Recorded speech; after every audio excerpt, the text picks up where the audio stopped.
Hello ವೀಕ್ಷಕರೇ, ನಮಸ್ಕಾರ. ತಮ್ಮೆಲ್ಲರಿಗೂ ಮತ್ತೊಮ್ಮೆ ಭಾಗ್ಯ ಟಿವಿಗೆ ಸುಸ್ವಾಗತ ಕೋರ್ತಾ ಇದ್ದೀವಿ. ಭಾಗ್ಯ ಮತ್ತು ಗಿರೀಶ್. ಸ್ನೇಹಿತರೆ, ಇವತ್ತಿನ ಈ ವಿಡಿಯೋದಲ್ಲಿ ಮೆಂತ್ಯ ಸೊಪ್ಪಿನ ಕಿಚಡಿನ ಯಾವ ರೀತಿ ಮಾಡೋದು ಅಂತ ತಿಳಿಸ್ಕೊಡ್ತಾ ಇದ್ದೀವಿ.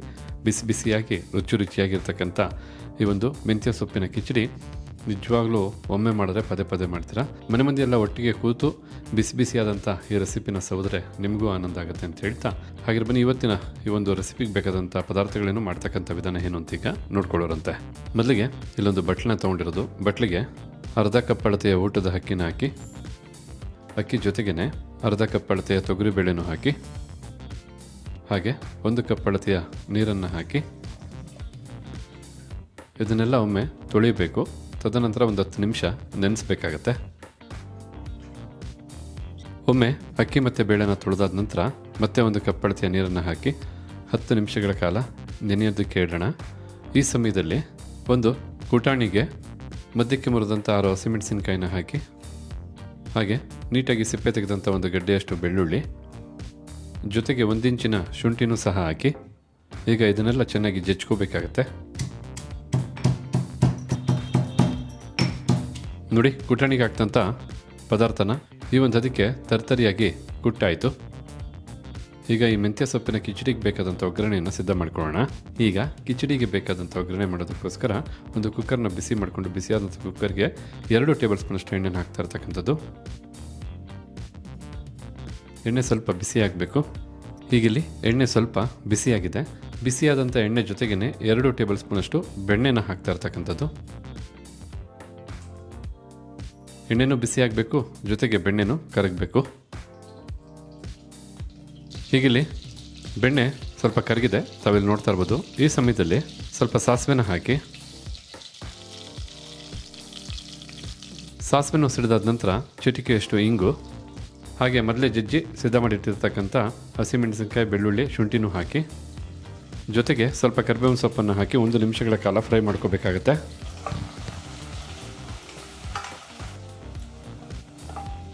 ಈ ಸಮಯದಲ್ಲಿ ಈ ರೀತಿಯಾಗಿ ಕಟ್ ಮಾಡಿದಂಥ ಒಂದು ಈರುಳ್ಳಿನ ಹಾಕಿ ಮೀಡಿಯಂ ಫ್ಲೇಮ್ನಲ್ಲೇ 2 ನಿಮಿಷಗಳ ಕಾಲ ಈರುಳ್ಳಿನ ಫ್ರೈ ಮಾಡ್ಕೋಬೇಕು.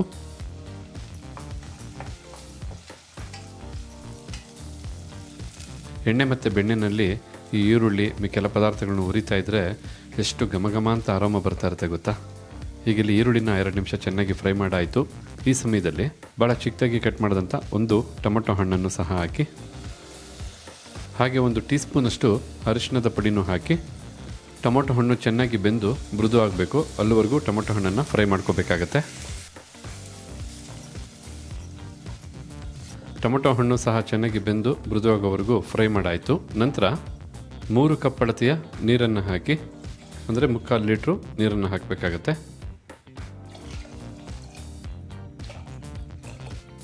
ನೀರನ್ನು ಹಾಕಾದ ನಂತರ 10 ನಿಮಿಷ ನೆಂದಂಥ ಅಕ್ಕಿ ಮತ್ತು ಬೇಳೆನೂ ಸಹ ಹಾಕಿ, ಈಗ ಒಮ್ಮೆ ಚೆನ್ನಾಗಿ ಎಲ್ಲನೂ ಬೆರೆಯೋ ಹಾಗೆ ಮಿಕ್ಸ್ ಮಾಡಿ ಕುಕ್ಕರ್ ಲಿಡ್ಡನ್ನು ಮುಚ್ಚಿ 3 ವಿಸಲ್ ಬರೋವರೆಗೂ ಕೂಗಿಸ್ಕೋಬೇಕಾಗತ್ತೆ.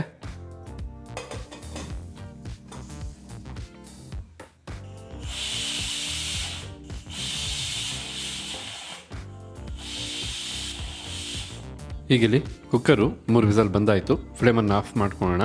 ಈ ಕುಕ್ಕರು ತಣ್ಣಗಾಗ್ತಕ್ಕಂಥ ಈ ಸಮಯದಲ್ಲಿ ಮತ್ತೊಂದು ಒಗ್ಗರಣೆಯ ಜೊತೆಗೆ ಮೆಂತ್ಯ ಸೊಪ್ಪನ್ನು ಹುರ್ಕೋಬೇಕಾಗತ್ತೆ. ಈಗ ಮೆಂತ್ಯ ಸೊಪ್ಪನ್ನು ಹುರಿಯೋದಕ್ಕೋಸ್ಕರ ಮತ್ತೊಂದು ಬಾಣಲಿನ ಬಿಸಿ ಮಾಡಿಕೊಂಡು, ಬಿಸಿಯಾದಂಥ ಬಾಣಲಿಗೆ 1 ಟೇಬಲ್ ಸ್ಪೂನಷ್ಟು ತುಪ್ಪನ ಹಾಕಿ, ತುಪ್ಪನ ಬಿಸಿ ಮಾಡಿ ಕರಗಿಸ್ಕೋಬೇಕಾಗತ್ತೆ. ಈಗ ಬಿಸಿಯಾಗಿ ಕರಗಿದಂಥ ತುಪ್ಪಕ್ಕೆ 1 ಟೀ ಸ್ಪೂನಷ್ಟು ಜೀರಿಗೆ ಕಾಳನ್ನು ಹಾಕಿ, ಹಾಗೆ 4 ಟೇಬಲ್ ಸ್ಪೂನಷ್ಟು ಹಸಿ ಬಟಾಣಿ ಕಾಳು, ಜೊತೆಗೆ 1 ಕಟ್ ಅಳತೆಯ ಮೆಂತ್ಯ ಸೊಪ್ಪನ್ನು ಈ ಒಂದು ಹದದಲ್ಲಿ ಕಟ್ ಮಾಡಿ ಬಳಸ್ತಾ ಇರ್ತಕ್ಕಂಥದ್ದು. ಮೆಂತ್ಯ ಸೊಪ್ಪನ್ನು ಸೊಪ್ಪು ಬಿಡಿಸ್ಕೊಂಡು ತೊಳೆದು ತದನಂತರ ಕಟ್ ಮಾಡಿ ಬಳಸಬೇಕಾಗತ್ತೆ. ಈಗ 4 ರಿಂದ 5 ನಿಮಿಷ ಹೈ ಫ್ಲೇಮ್ನಲ್ಲೇ ತುಂಬ ಚೆನ್ನಾಗಿ ಈ ಒಂದು ಮೆಂತ್ಯ ಸೊಪ್ಪನ್ನು ಫ್ರೈ ಮಾಡ್ಕೋಬೇಕು. ನೋಡೋದಕ್ಕೆ ಮೆಂತ್ಯ ಸೊಪ್ಪು ಸಾಕಷ್ಟಿದೆ, ಬಟ್ ಚೆನ್ನಾಗಿ ಫ್ರೈ ಮಾಡಿದ ನಂತರ ಸ್ವಲ್ಪನೇ ಆಗಿಬಿಡುತ್ತೆ ಕ್ವಾಂಟಿಟಿ. ಈ ಮೆಂತ್ಯ ಸೊಪ್ಪನ್ನು ಫ್ರೈ ಮಾಡ್ತಕ್ಕಂಥ ಸಮಯದಲ್ಲಿ ಕುಕ್ಕರು ಸಹ ತಣ್ಣಗಾಗುತ್ತೆ. ಹೀಗಿಲ್ಲಿ ನೋಡ್ತಾ ಇರ್ಬೋದು, ಹಸಿ ಬಟಾಣಿ ಮತ್ತು ಮೆಂತ್ಯ ಸೊಪ್ಪನ್ನು 4-5 ನಿಮಿಷ ಚೆನ್ನಾಗಿ ಹುರಿದಾದ ನಂತರ ಈ ಒಂದು ಅದಕ್ಕೆ ಕ್ವಾಂಟಿಟಿ ಕಮ್ಮಿಯಾಗಿ ಫ್ರೈ ಆಗಿರ್ತಕ್ಕಂಥದ್ದು. ಮೆಂತ್ಯ ಸೊಪ್ಪನ್ನು ಹುರಿದಂಥ ಈ ಹೊತ್ತಲ್ಲಿ ಕುಕ್ಕರು ಸಹ ತಣ್ಣಗಾಗಿರ್ತಕ್ಕಂಥದ್ದು. ಹಾಗೆ ತಾವಿಲ್ಲಿ ನೋಡ್ತಾ ಇರ್ಬೋದು, ಎಲ್ಲ ಪದಾರ್ಥಗಳು ಬಹಳ ಚೆನ್ನಾಗಿ ಬೆಂದಿರ್ತಕ್ಕಂಥದ್ದು. ಈಗ ಬಿಸಿನಲ್ಲೇ ಇದನ್ನೆಲ್ಲ ಮ್ಯಾಶ್ ಮಾಡ್ಕೋಬೇಕಂದ್ರೆ ಚೆನ್ನಾಗಿ ಮಸ್ಕೋಬೇಕು. ಎಲ್ಲ ಪದಾರ್ಥಗಳು ಚೆನ್ನಾಗಿ ಬೆರಿಬೇಕು. ಕಿಚಡಿ ಅಂದರೆ ಎಷ್ಟು ಸಾಧ್ಯವಾಗುತ್ತೋ ಅಷ್ಟು ಮ್ಯಾಶ್ ಮಾಡಿ ಸಾಫ್ಟ್ ಅಂದರೆ ಮೃದು ಮಾಡ್ಕೋಬೇಕಾಗತ್ತೆ.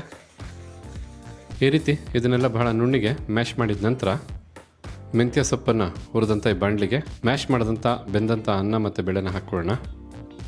ಈ ಸಮಯದಲ್ಲಿ ರುಚಿಗೆ ತಕ್ಕಷ್ಟು ಉಪ್ಪನ್ನು ಹಾಕಿ, ಹಾಗೆ 1 ಕಪ್ ಅಳತೆಯ ಅಂದರೆ 250 ml ಬಿಸಿ ನೀರನ್ನು ಸಹ ಹಾಕಿ, ಈ ಸಮಯದಲ್ಲಿ ಬಿಸಿನೀರನ್ನೇ ಬಳಸಬೇಕು. ಬಿಸಿನೀರನ್ನು ಹಾಕಿದ ನಂತರ ಚೆನ್ನಾಗಿ ಮಿಕ್ಸ್ ಮಾಡೋಣ. ಮಿಕ್ಸ್ ಮಾಡಿ ಲೋ ಟು ಹೈ ಫ್ಲೇಮ್ನಲ್ಲೇ 5 ನಿಮಿಷ ಬಿಸಿ ಮಾಡಿ ಕುದಿಸ್ಕೋಬೇಕಾಗತ್ತೆ. ಒಮ್ಮೆ ಮಿಕ್ಸ್ ಮಾಡಿ ನೋಡಿಕೊಂಡು ತಮ್ಮ ಇಚ್ಛಾನುಸಾರ ಬೇಕಾದರೆ ಇನ್ನೂ ಸ್ವಲ್ಪ ನೀರನ್ನು ಹಾಕ್ಕೋಬೋದು. ನಿಮಗೆ ಕಿಚಡಿ ಯಾವೊಂದು ಹದಕ್ಕೆ ಬೇಕು ಅನ್ನೋದ್ರ ಮೇಲೆ ಡಿಪೆಂಡ್ ಆಗುತ್ತೆ. ಈ ರೀತಿ ಮಿಕ್ಸ್ ಮಾಡಿಬಿಡೋಣ. ಮತ್ತು 5 ನಿಮಿಷ ಚೆನ್ನಾಗಿ ಬಿಸಿ ಮಾಡಿ ಕುದಿಸ್ಕೊಳ್ಳೋಣ. ಕುದ್ದಾದ ನಂತರ ಸ್ವಲ್ಪ ಗಟ್ಟಿಯಾಗುತ್ತೆ. ಆದ ಕಾರಣ ನೀವು ಈ ಸಮಯದಲ್ಲೇ ಸ್ವಲ್ಪ ನೀರನ್ನು ನೋಡಿಕೊಂಡು ಯಾವ ಹದ ಬೇಕು ಅಂತ ಥಿಂಕ್ ಮಾಡಬೇಕಾಗತ್ತೆ. ಈ ರೀತಿ ಕುದಿಸ್ಬೇಕಾದ್ರೆ ಒಂದು ಲಿಡ್ಡನ್ನು ಕ್ಲೋಸ್ ಮಾಡಿ ಕುದಿಸ್ಕೊಂಡ್ರೆ ಸಾಕಾಗುತ್ತೆ. 5 ನಿಮಿಷಗಳ ಕಾಲ ಚೆನ್ನಾಗಿ ಕುದ್ದಾದ ನಂತರ ನೋಡೋಣ ಯಾವ ರೀತಿಯಾಗಿ ಮೆಂತ್ಯ ಸೊಪ್ಪಿನ ಕಿಚಡಿ ತಯಾರಾಗಿರುತ್ತೆ ಅಂತ. ಹೀಗಿಲ್ಲಿ 5 ನಿಮಿಷ ಚೆನ್ನಾಗಿ ಕುದ್ದಾಯಿತು. ಹಾಗೆ ತಾವಿಲ್ಲಿ ನೋಡ್ತಾ ಇರ್ಬೋದು, ಬಿಸಿ ಬಿಸಿಯಾಗಿ ಒಳ್ಳೆ ಅರೋಮಭರಿತವಾಗಿ ಮೆಂತ್ಯ ಸೊಪ್ಪಿನ ಕಿಚಡಿ ಸಿದ್ಧವಾಗಿರ್ತಕ್ಕಂಥದ್ದು. ಬಿಸಿನಲ್ಲೇ ಒಮ್ಮೆ ಮಿಕ್ಸ್ ಮಾಡ್ಕೊಳ್ಳೋಣ. ಸ್ವಲ್ಪ ಈ ಹದಕ್ಕೆ ತೆಳ್ಳಗಿದ್ರೆ ಬಹಳ ಉತ್ತಮ, ಏಕೆಂದರೆ ತಿನ್ನೋದಕ್ಕೆ ತುಂಬ ಚೆನ್ನಾಗಿರುತ್ತೆ. ನೀವು ಈ ರೆಸಿಪಿನ ಮಾಡಬೇಕಾದ್ರೆ ಗಟ್ಟಿ ಮಾಡ್ಕೊಂಬಿಟ್ರೆ ಆಮೇಲೆ ತಣ್ಣಗಾದ್ಮೇಲೆ ಮತ್ತಷ್ಟು ಗಟ್ಟಿ ಆಗಿಬಿಡುತ್ತೆ. ಈ ಸಮಯದಲ್ಲಿ ಫ್ಲೇಮನ್ನು ಆಫ್ ಮಾಡ್ಕೊಳ್ಳೋಣ. ಎಲ್ಲದಕ್ಕಿಂತ ಮುಖ್ಯವಾಗಿ ಈ ಒಂದು ಮೆಂತ್ಯ ಸೊಪ್ಪಿನ ಕಿಚಡಿಯ ರುಚಿ ಇರತಕ್ಕಂಥದ್ದೇ ಬಿಸಿನಲ್ಲಿ. ನೀವು ತಣ್ಣಗಾದ್ಮೇಲೆ ತಿಂದರೆ ಖಂಡಿತ ಆ ರುಚಿ ಸಿಗೋದಿಲ್ಲ. ಹಾಗಿದ್ರೆ ನೋಡ್ಕೊಂಡಲ್ಲ ವೀಕ್ಷಕರೇ ಯಾವ ರೀತಿಯಾಗಿ ಮೆಂತ್ಯ ಸೊಪ್ಪಿನ ಕಿಚಡಿನ ತಯಾರು ಮಾಡೋದು ಅಂತ. ಖಂಡಿತ ನೀವು ನಿಮ್ಮ ಮನೆಯಲ್ಲಿ ಒಮ್ಮೆ ಮಾಡಿ ನೋಡಿ, ಜೊತೆಗೆ ಬಿಸಿ ಬಿಸಿಯಾಗಿ ತಿಂದು ನೋಡಿ ಅಂತ ಹೇಳ್ತಾ, ಹಾಗೆ ಇವತ್ತಿನ ಈ ವಿಡಿಯೋದಲ್ಲಿ ನಾವು ಮಾಡಿ ತಿಳಿಸಂತ ಮೆಂತ್ಯ ಸೊಪ್ಪಿನ ಕಿಚಡಿ ತಮಗೆಲ್ಲರಿಗೂ ಇಷ್ಟ ಆಗಿದೆ ಅಂತ ತಿಳ್ಕೊಂಡಿದ್ದೀನಿ. ಇಷ್ಟ ಆಗಿದ್ರೆ ವಿಡಿಯೋಗೊಂದು ಲೈಕ್ ಮಾಡಿ, ಹಾಗೆ ರೆಸಿಪಿ ಬಗ್ಗೆ ತಮಗಿರ್ತಕ್ಕಂಥ ಅನಿಸಿಕೆ ಅಭಿಪ್ರಾಯನ ತಿಳಿಸೋದನ್ನು ಮರಿಬೇಡಿ. ಎಲ್ಲದಕ್ಕಿಂತ ಹೆಚ್ಚಾಗಿ ಈ ವಿಡಿಯೋನ ಮತ್ತೊಬ್ಬರಿಗೂ ಹೆಲ್ಪ್ ಆಗೋ ಹಾಗೆ ಶೇರ್ ಮಾಡಿ ಅಂತ ಹೇಳ್ತಾ ತಮಗೆಲ್ಲರಿಗೂ ಧನ್ಯವಾದನ ತಿಳಿಸ್ತಾ ಇದ್ದೀವಿ. ಮತ್ತೊಂದು ಹೊಸ ವಿಡಿಯೋದಲ್ಲಿ ಹೊಸ ರೆಸಿಪಿ ಜೊತೆ ತಮ್ಮನ್ನ ಭೇಟಿ ಮಾಡ್ತೀವಿ. ಅಲ್ಲಿವರೆಗೂ ನಮಸ್ಕಾರ ವೀಕ್ಷಕರೇ.